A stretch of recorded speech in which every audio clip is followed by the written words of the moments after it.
তুমি হয়তো আজ খুব ক্লান্ত, হতাশ, নিজের জীবন নিয়ে প্রশ্ন করছো, আমি কি আসলেই কিছু হতে পারবো? আল্লাহ কি আমার দোয়া শুনছেন? একটু থামো, এই কথাগুলো শোনো মন দিয়ে, কারণ আজকের এই ভিডিওটা শুধু ভিডিও না, এটা আল্লাহর পক্ষ থেকে তোমার জন্য একটা বার্তা। আল্লাহর রহমত নিয়ে কথা। আল্লাহ বলেন, হে আমার বান্দারা, তোমরা আল্লাহর রহমত থেকে নিরাশ হইও না। সূরা জুমার 53।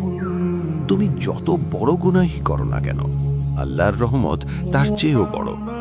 তুমি মানুষ, ভুল করবে, পড়বে, ভেঙে যাবে, কিন্তু আল্লাহ কখনো বলেননি যে তুমি শেষ। তিনি বলেন, ফিরে এসো।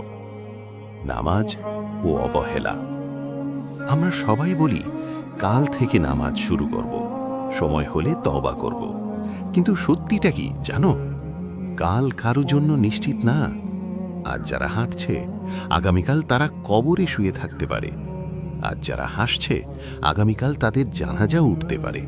এই পৃথিবী কাউকে নোটিশ দেয় না। একদিন তুমি থাকবে না, তোমার ফোন থাকবে, তোমার ফেসবুক থাকবে, তোমার ছবি থাকবে, কিন্তু তুমি থাকবে না। সেদিন কেউ বলবে না সে কত টাকা কামাইছিল, বলবে সে নামাজ পড়তো তো, সে আল্লাহকে ভয় করত তো। আল্লাহর ভালোবাসা। আল্লাহ তোমাকে ভালোবাসেন। হ্যাঁ, তুমি যত দূরে যাও আল্লাহ তত কাছে ডাকেন। তুমি এক কদম আল্লাহর দিকে গেলে আল্লাহ 10 কদম এগিয়ে আসেন। তুমি হাঁটলে তিনি দৌড়ে আসেন। এমন রব আর কার আছে? দোয়ার শক্তি। তুমি হয়তো বলছো, আমি অনেক দোয়া করেছি কিন্তু কিছুই হয়নি। শোনো, আল্লাহ দোয়া 3 ভাবে কবুল করেন।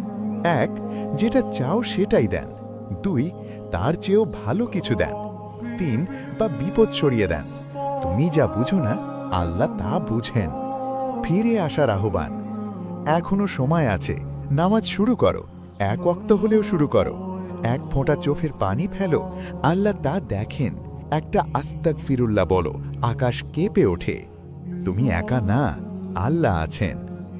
শেষ কথা, যদি আজকের এই কথাগুলো তোমার হৃদয়ে লাগে, তাহলে বুঝে নিও আল্লাহ এখনও তোমাকে চান।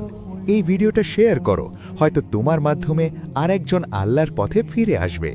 আল্লাহ আমাদের সবাইকে হিদায়াত দান করুন। আমিন।